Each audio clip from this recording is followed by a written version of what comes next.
Hello student, आपका हमारे YouTube channel पर स्वागत है। दोस्तों, हिस्ट्री सब्जेक्ट की वर्ल्ड हिस्ट्री में आरपीएससी फर्स्ट ईयर जो सेकंड पेपर है, उसमें एक टॉपिक है internationalism, league of Nations and United Nations.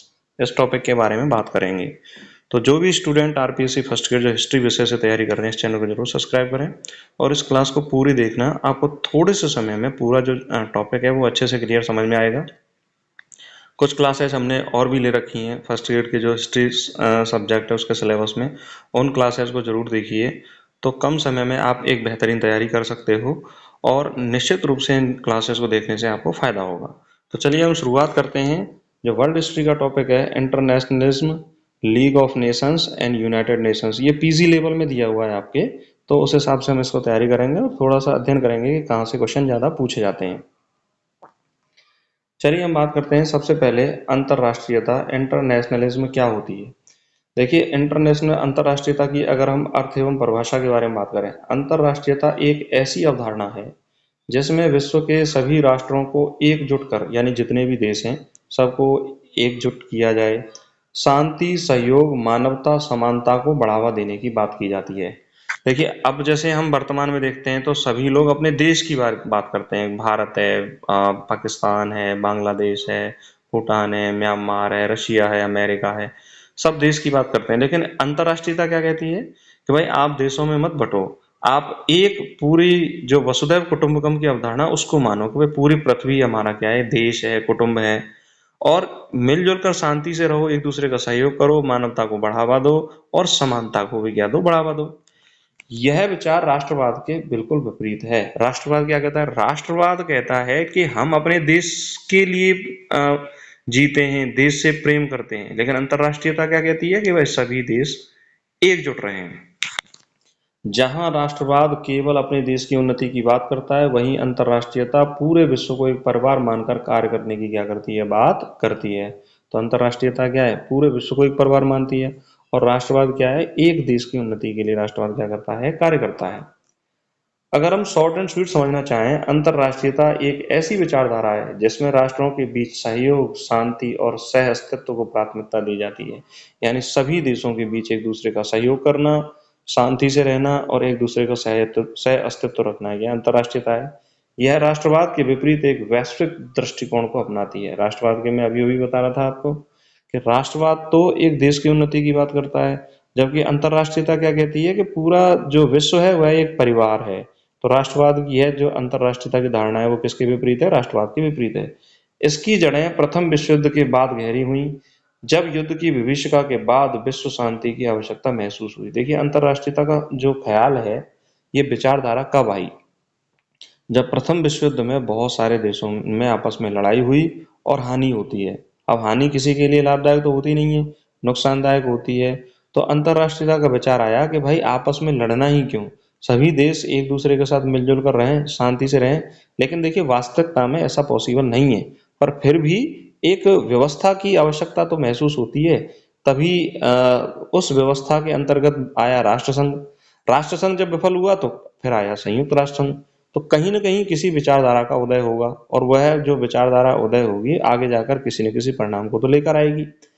तो युद्ध को रोकने के लिए, आपसी लड़ाइयों को रोकने के लिए अंतर्राष्ट्रीयता का विचार जो है आता है, और वो कब आता है? प्रथम विश्व युद्ध के बाद आता है।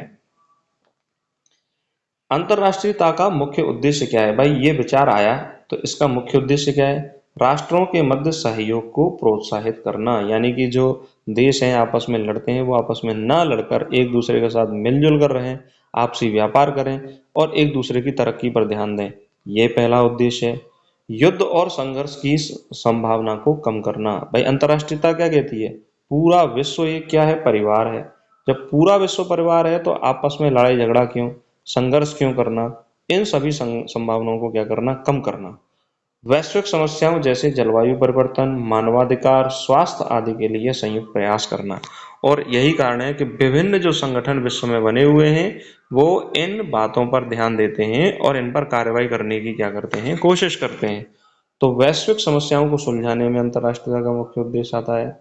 युद्ध और संघर्ष की संभावना को कम करना इसका उद्देश्य है, और राष्ट्रों के मध्य सहयोग को प्रोत्साहित करना भी क्या है? इसका उद्देश्य है।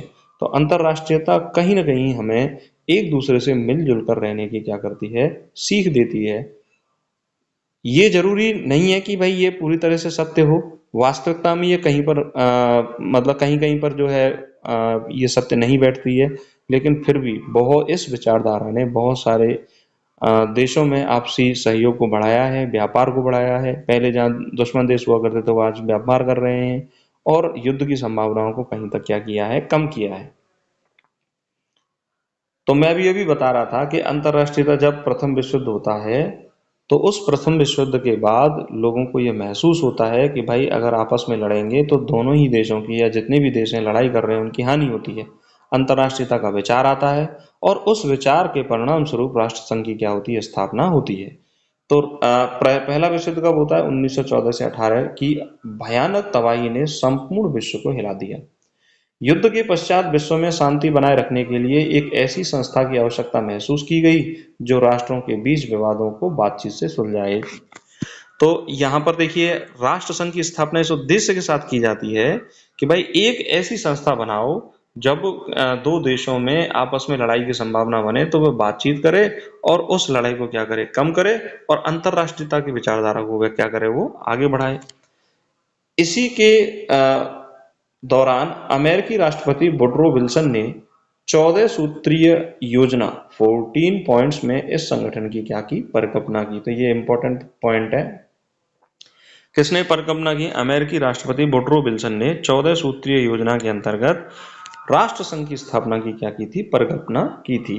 तो अभी हमें समझ में आया कि भाई राष्ट्र संघ क्यों स्थापित हुआ और इसका उद्देश्य क्या था। इसकी स्थापना कब हुई? वर्साय संधि के अंतर्गत। कौन सी संधि? वर्साय संधि के अंतर्गत 10 जनवरी 1920 को। कब? 10 जनवरी 1920 को इसकी स्थापना हुई। राष्ट्र संघ का मुख्यालय जिनेवा, स्विट्जरलैंड में था। इसका उद्देश्य क्या था? अंतरराष्ट्रीय शांति और सुरक्षा को बनाए रखना। यानी मैं अभी भी बता रहा था कि अंतरराष्ट्रीयता की विचारधारा को आगे बढ़ाना इसका उद्देश्य था। युद्ध की पुनरावृत्ति को रोकना, यानी देश आपस में लड़ाई ना करें, तो इस पुनरावृत्ति को रोकने इसकी स्थापना का उद्देश्य था। अंतर्राष्ट्रीय विवादों का शांतिपूर्ण समाधान। अंतर्राष्ट्रीय स्तर पर दो देशों के बीच, चाहे वो व्यापार से संबंधित हो, चाहे वो सीमा सुरक्षा से संबंधित हो, चाहे वो अन्य कोई विवाद हो, उन विवादों को शांति रूप से समझाना, शांतिपूर्वक समझाना इसका उद्देश्य था। बातचीत के माध्यम से समझाना कि आगे भविष्य में युद्ध न हो।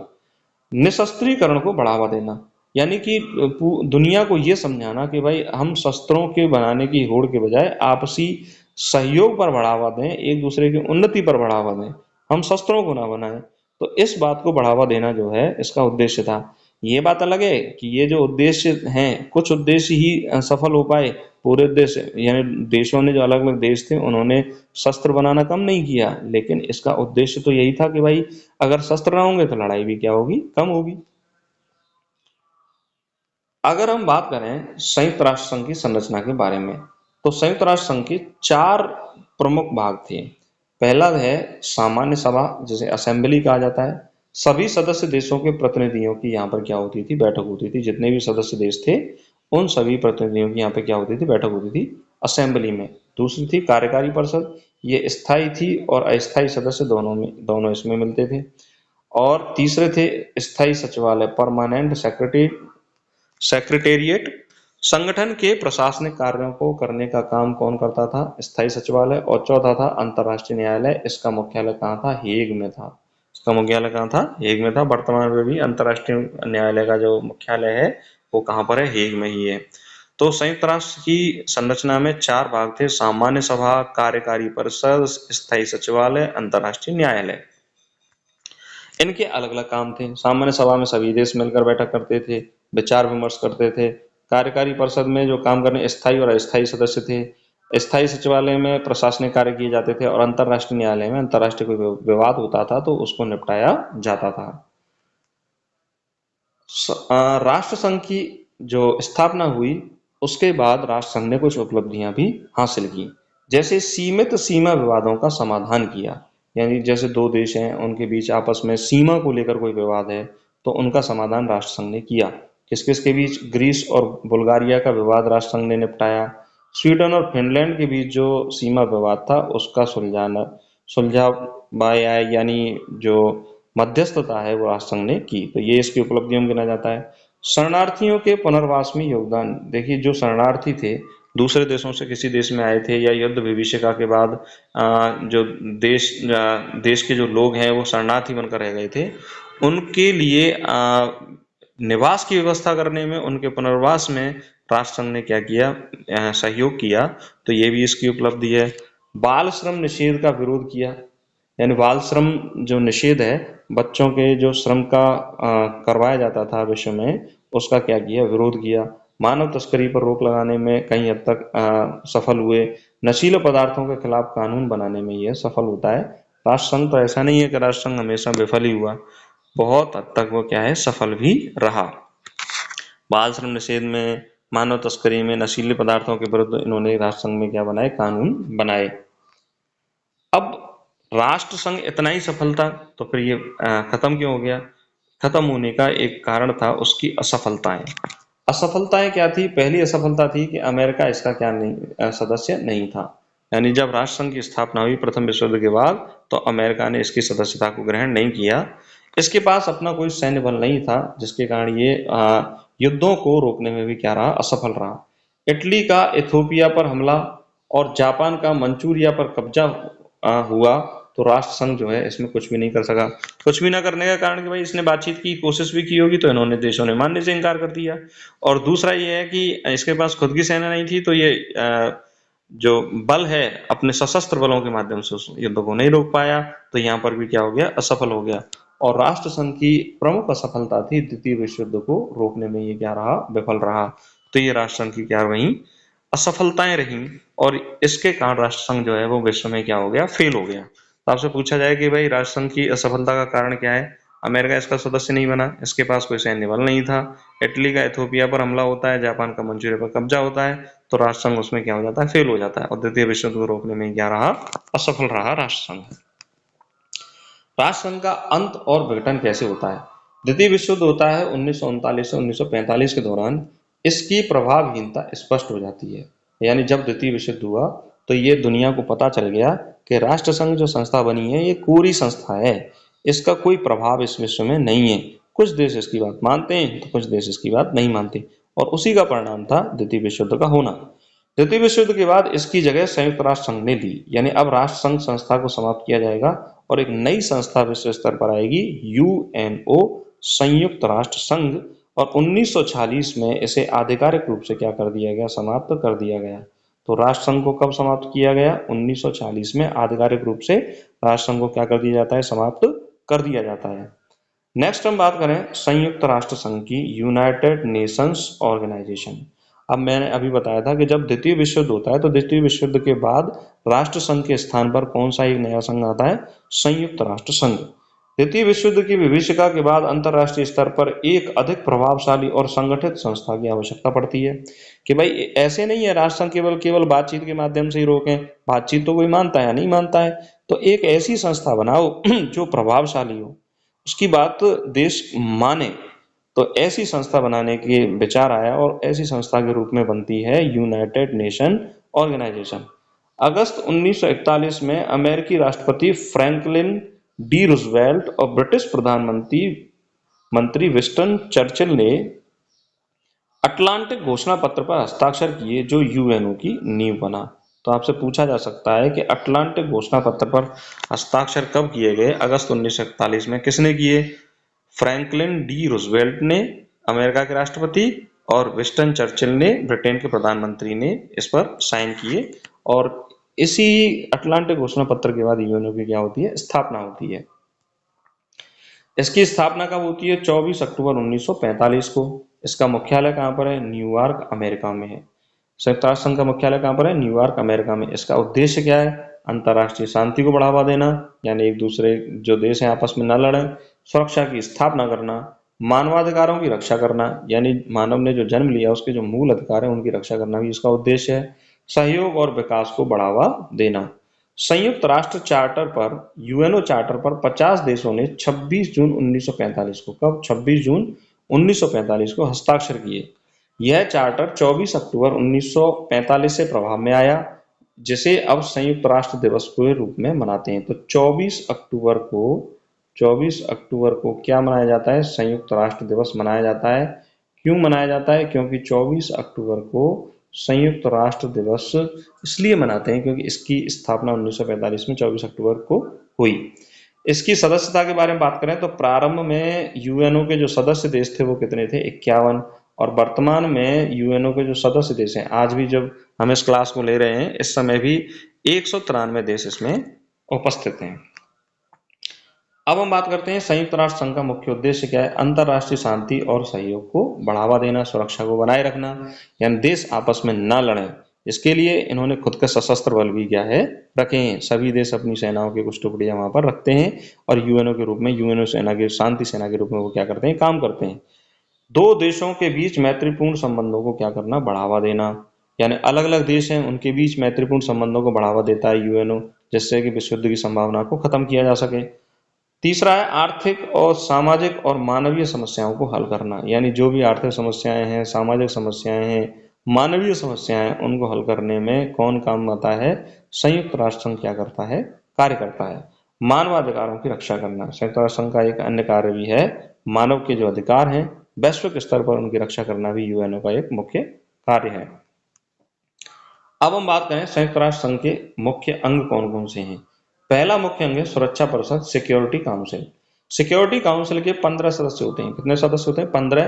5 स्थायी सदस्य होते हैं और 10 अस्थायी सदस्य होते हैं। 5 जो स्थायी सदस्य हैं उनको P5 के रूप में जाना जाता है, पावर 5।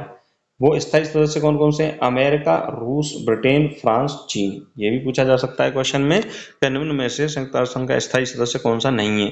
तो आपको ये पता होना चाहिए कौन सा है। अमेरिका, रूस, ब्रिटेन, फ्रांस, चीन। ध्यान देना जर्मनी नहीं है इसमें। वीटो शक्ति केवल स्थायी देशों के पास होती है। अब वीटो शक्ति का अर्थ क्या है कि मान लो संयुक्त राष्ट्र संघ में कोई प्रस्ताव लाया गया तो कोई भी देश जिनके पास वीटो शक्ति है वो अपनी वीटो शक्ति का प्रयोग करके उस प्रस्ताव को क्या कर सकता है? निरस्त कर सकता है। और ऐसा दुनिया में बहुत बार हुआ है। कभी रसिया ने वीटो किया है, कभी अमेरिका ने किया है, कभी चाइना ने किया है, कभी ब्रिटेन और फ्रांस ने किया है। तो वीटो शक्ति किसके पास पाई जाती है? इनके पास पाई जाती है 5 देशों के पास। तो इनको 5 प्रमुख शक्तिशाली देश माना जाता है विश्व में। और वो देश कौन कौन से हैं? अमेरिका, रूस, ब्रिटेन, फ्रांस और चीन। दूसरा है सामान्य सभा, जनरल असेंबली। सभी सदस्य देशों का प्रतिनिधित्व, यानी सभी सदस्य देशों के व्यक्ति या चुने हुए जो अधिकारी होते हैं वो सभी इसमें भाग लेते हैं सामान्य सभा में, जनरल असेंबली में। तीसरा जो इसका अंग है वह है अंतर्राष्ट्रीय न्यायालय, इंटरनेशनल कोर्ट ऑफ जस्टिस। इसका मुख्यालय कहाँ पर है? हैग, नीदरलैंड में है। यह अंतर्राष्ट्रीय जो विवाद होते हैं उनको निपटाने का कार्य करता है। चौथा जो इसका अंग है वह है सचिवालय, महासचिव इसका प्रमुख होता है। और वर्तमान में जो महासचिव हैं एंटोनियो गुटेरेस हैं। कौन है? एंटोनियो गुटेरेस हैं जो पुर्तगाल के निवासी हैं। पांचवी जो इसका अंग है आर्थिक और सामाजिक परिषद। इसमें इकोनॉमिक एंड सोशल काउंसिल, आर्थिक और सामाजिक विकास और सहयोग को दुनिया में क्या दिया जाता है? बढ़ावा दिया जाता है। और छठवां है ट्रस्ट, न्यासी परिषद, ट्रस्टीशिप काउंसिल, जो वर्तमान में कार्य नहीं करती है। तो एक क्वेश्चन ये भी पूछा जाता है कि भाई संयुक्त राष्ट्र संघ का ऐसा कौन सा अंग है जो अब निष्क्रिय है, कोई कार्य उसका नहीं है? वह है न्यासी परिषद, ट्रस्टीशिप काउंसिल जो है इसका अंग है। अगर हम बात करें संयुक्त राष्ट्र संघ की प्रमुख एजेंसियां कौन कौन सी हैं जो विश्व स्तर पर कार्य करती हैं?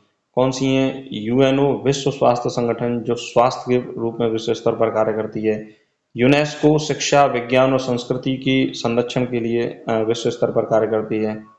यूनिसेफ, बाल अधिकारों की रक्षा के लिए कार्य करती है। आईएलओ, अंतर्राष्ट्रीय श्रम संगठन जो है वो श्रमिकों के अधिकारों की रक्षा के लिए कार्य करता है। एफएओ, खाद्य और कृषि संगठन है। आईएमएफ और वर्ल्ड बैंक वित्तीय सहयोग के लिए अंतर्राष्ट्रीय स्तर पर कार्य करने वाली प्रमुख एजेंसियां हैं। कौन कौन सी हैं? WHO, UNESCO, UNICEF, ILO, FAO, IMF और वर्ल्ड बैंक जो है वो प्रमुख रूप से कार्य करने वाली एजेंसियां हैं। अब हम बात करें भाई, जिस तरह से राष्ट्र संघ की भी उपलब्धियां थी तो संयुक्त राष्ट्र संघ ने भी कुछ उपलब्धियां हासिल की हैं। इन्होंने शांति स्थापना की है कोरिया में, कांगो में, रवांडा में, कश्मीर में, कंबोडिया में शांति सेना क्या की है? तैनात की है। स्वास्थ्य के बारे में बात करें तो चेचक उन्मूलन, पोलियो नियंत्रण और कोविड-19 जैसी महामारी को रोकने में संयुक्त राष्ट्र संघ ने एक महत्वपूर्ण भूमिका क्या की है? अदा की है। मानवाधिकार घोषणा पत्र आया 1948 में, और मानव अधिकारों की रक्षा के लिए संयुक्त राष्ट्र संघ ने विश्व में बहुत अच्छा कार्य किया है। पर्यावरण में पेरिस जलवायु समझौता, सतत विकास लक्ष्यों का निर्धारण संयुक्त राष्ट्र संघ ने किया है, तो ये इसकी उपलब्धियों के अंतर्गत आता है। संयुक्त राष्ट्र संघ की कुछ उपलब्धियां हैं, तो इसकी सीमाएं भी हैं, इसकी आलोचना भी होती है।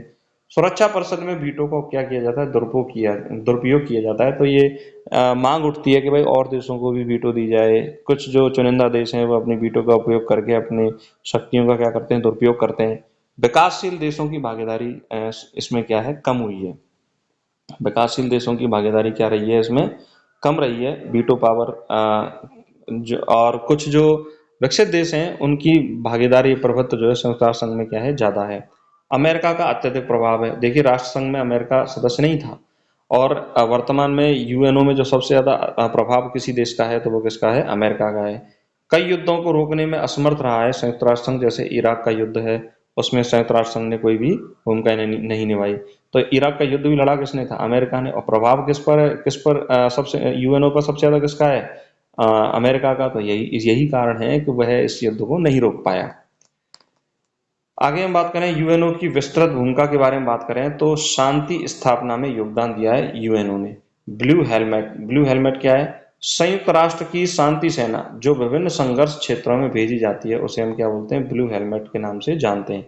प्रमुख मिशन क्या है, कश्मीर में यूएन एमओजीआईपी मिशन चलाया। Congo, Sudan, Rwanda, Lebanon, Cyprus में संयुक्त राष्ट्र संघ ने अपनी सेनाएं रखी हुई हैं, और वो शांति स्थापना करने में क्या कर रही हैं, सहयोग कर रही हैं। आगे हम बात करें जलवायु परिवर्तन और सुरक्षा में, पेरिस समझौता कब होता है, 2015 में होता है। क्योटो प्रोटोकॉल 1997 में होता है। जापान में एक क्योटो प्रोटोकॉल जो है वो किया जाता है जलवायु परिवर्तन के लिए, पर्यावरण संरक्षण के लिए क्योटो प्रोटोकॉल को लागू किया जाता है। IPCC inter governmental panel on climate changes का गठन किया है, संयुक्त राष्ट्र संघ ने किया है। सतत विकास लक्ष्य सस्टेनेबल डेवलपमेंट गोल्स एसडीजी के रूप में जाना जाता है। 2015 में संयुक्त राष्ट्र संघ ने 17 सतत विकास लक्ष्य घोषित किए। कितने, 17, जिसे 2030 तक पूरा करना है। इनमें क्या क्या है, गरीबी उन्मूलन, विश्व में गरीबी को हटाने के लिए कार्य किया जाएगा। शुद्ध जल एवं स्वच्छता को बढ़ावा दिया जाएगा। गुणवत्तापूर्ण शिक्षा उपलब्ध कराई जाएगी। जलवायु परिवर्तन को रोकथाम की जाएगी। भाई, जलवायु का जो परिवर्तन हो रहा है उसकी रोकथाम संयुक्त राष्ट्र संघ ने इस पर कार्य करने पे क्या किया है, जोर दिया है कि भाई जलवायु परिवर्तन को रोका जाए। नेक्स्ट हम बात करें मानवाधिकारों की सुरक्षा। 1948 में मानवाधिकारों की सार्वभौमिक घोषणा होती है। महिला, बालक, अल्पसंख्यक, विकलांग आदि के लिए अलग घोषणाएं व सम्मेलन किए जाते हैं। पांचवा है वैश्विक आपात स्थितियों में सहायता। कोविड-19 महामारी अभी आई थी के दौरान डब्ल्यूएचओ और अन्य एजेंसियों ने टीकाकरण व राहत कार्यों में महत्वपूर्ण भूमिका निभाई। शरणार्थियों की सहायता, यूएनएचसीआर के माध्यम से शरणार्थियों की सहायता जो है संयुक्त राष्ट्र संघ हमेशा करता रहता है। संयुक्त राष्ट्र में भारत की क्या भूमिका है। देखिए, भारत जो है वो शांति सेना, भारत यूएनओ की शांति सेनाओं में सबसे बड़ा योगदान करता रहा है। तो भारत अपनी सेना, यूएनओ की शांति सेना में अपनी सेना को क्या करता है, भेजता है। न्यायालय में प्रतिनिधित्व, तो कई भारतीय न्यायाधीश आईसीजे में सेवा दे चुके हैं, जिसमें प्रमुख नाम आता है न्यायमूर्ति दलवीर भंडारी का, जो कहाँ के रहने वाले, राजस्थान, जोधपुर के। संयुक्त राष्ट्र महासभा में भागीदारी, भारत ने उपनिवेश, रंग भेद, नस्लीय भेदभाव और जलवायु परिवर्तन के मुद्दों पर प्रमुख भूमिका निभाई है। उपनिवेश जो देश हैं उनके हमेशा आवाज उठाई है कि भाई उनको आजाद किया जाए। रंग भेद के खिलाफ आवाज उठाई है, नस्ली भेदभाव के खिलाफ आवाज उठाई है, और जलवायु के परिवर्तन पर हमेशा भारत जो है संयुक्त राष्ट्र संघ में अपना प्रस्ताव रखता है, अपनी बात रखता है, अपने विचार रखता है। सुरक्षा परिषद की स्थायी सदस्यता की मांग, Bharat G4 Germany, Japan, Brazil और भारत समूह के माध्यम से यूएनएससी में स्थायी सदस्यता के लिए प्रयासरत है। भारत कहता है कि भाई 4 जर्मनी, जापान और ब्राजील और भारत को आप स्थायी सदस्यता दीजिए, वीटो पावर दीजिए, जिससे वो अपने अधिकारों का भी उपयोग संयुक्त राष्ट्र संघ में कर सकें और वीटो पावर के दुरुपयोग शक्ति को रोका जा सके। आगे हम बात करें संयुक्त राष्ट्र के समक्ष वर्तमान चुनौतियां क्या हैं। देखिए, पहली चुनौती है सुरक्षा परिषद में सुधार। वर्तमान संरचना द्वितीय विश्व युद्ध की सत्ता संरचना पर आधारित है। तो भारत लगातार कहता रहता है कि वीटो पावर जो है वो कुछ 5 देशों के पास ही नहीं होनी चाहिए, और देशों को भी वीटो पावर दी जानी चाहिए और उसमें कुछ सुधार भी किया जाना चाहिए। वीटो शक्ति का दुरुपयोग, शक्तिशाली राष्ट्र अपने हित में इसका क्या करते हैं, उपयोग करते हैं, तो ये भी इसकी समस्या है, चुनौती है। आर्थिक विषमता, विकसित और विकासशील देशों के बीच असमानता क्या लगातार बढ़ रही है। विकसित देशों में पैसा बढ़ता जा रहा है और विकासशील देश अभी भी लगातार क्या कर रहे हैं, संघर्ष कर रहे हैं। चौथी जो समस्या है, आतंकवाद की समस्या है। संयुक्त राष्ट्र अभी तक आतंकवाद की सार्वभौमिक परिभाषा तय नहीं कर पाया है, यानी यूएनओ जो है वो अभी ये नहीं बता पाया है कि हम किसको आतंकवाद कहें, आतंकवादी किसको कहें। तो ये भी यूएनओ की कहीं ना कहीं विफलता है। साइबर युद्ध और सूचना युद्ध आधुनिक युग की नई चुनौतियां हैं जो यूएनओ को समस्याओं का सामना करना है और उनको सुलझाना है। अब हम बात करें लीग ऑफ नेशन, राष्ट्र संघ और यूएनओ की तुलनात्मक अध्ययन करें तो राष्ट्र संघ की स्थापना कब होती है, 1920 में, और यूएनओ की स्थापना होती है 1945 में। राष्ट्र संघ का मुख्यालय कहाँ था, जिनेवा स्विट्जरलैंड में, और यूएनओ का मुख्यालय कहाँ पर है, न्यूयॉर्क यूएसए में। इसकी सदस्य संख्या कितनी थी, लगभग 60 थी। इसकी सदस्य संख्या कितने हैं, 193। शक्ति संरचना इसकी कमजोर थी, इसकी बहुत मजबूत है क्योंकि सुरक्षा परिषद इसके पास है। अमेरिका इसका सदस्य नहीं था, इस और यूएनओ का सदस्य था, है, अभी भी है। और सैन्य बल जो है राष्ट्र संघ के पास नहीं था, और यूएनओ के पास शांति सेना क्या है, उपलब्ध है।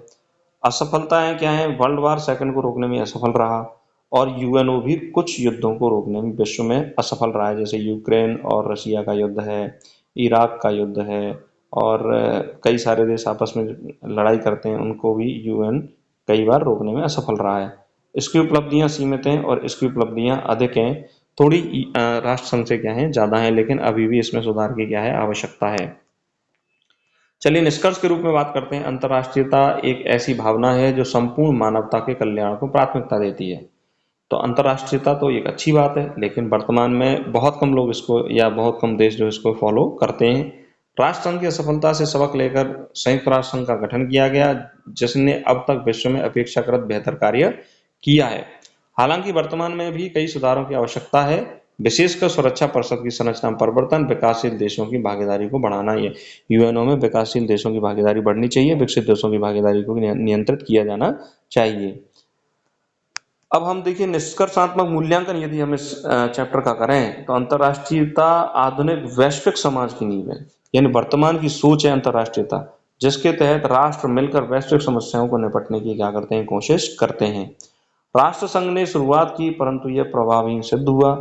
संयुक्त राष्ट्र संघ यद्यपि समस्याओं से घिरा हुआ है, फिर भी यह आज विश्व में शांति और सहयोग का सबसे प्रमुख मंच बना हुआ है। तो यूएनओ ऐसा नहीं है कि भाई हर जगह फेल ही हो रहा है, कुछ इसकी सफलताएं भी हैं, और ये लगातार एक अच्छे संगठन के रूप में विश्व में कार्य कर रहा है। भारत जैसे देश जो वसुधैव कुटुंबकम की भावना में विश्वास रखते हैं, इस प्रक्रिया में सक्रिय भूमिका निभाते हैं। तो भारत शुरू से ही कहता आता है कि भाई पृथ्वी का एक परिवार है। तो इस तरह से दोस्तों हमने इस चैप्टर को क्लियर किया। आशा करता हूं कि आपको ये चैप्टर समझ में आया होगा। तो जो भी student RPSC first grade history subject से जो तैयारी कर रहे हैं, इस चैनल को जरूर सब्सक्राइब करें, अपने दोस्तों को शेयर करें, और जो भी क्लासेज हमने ले रखी है उनको देखें, तो आपको एक कम समय में फास्ट रिवीजन के माध्यम से लाभ होगा। और इसी के साथ तैयारी करते रहिए, पढ़ते रहिए, आगे बढ़ते रहिए। नमस्कार, धन्यवाद।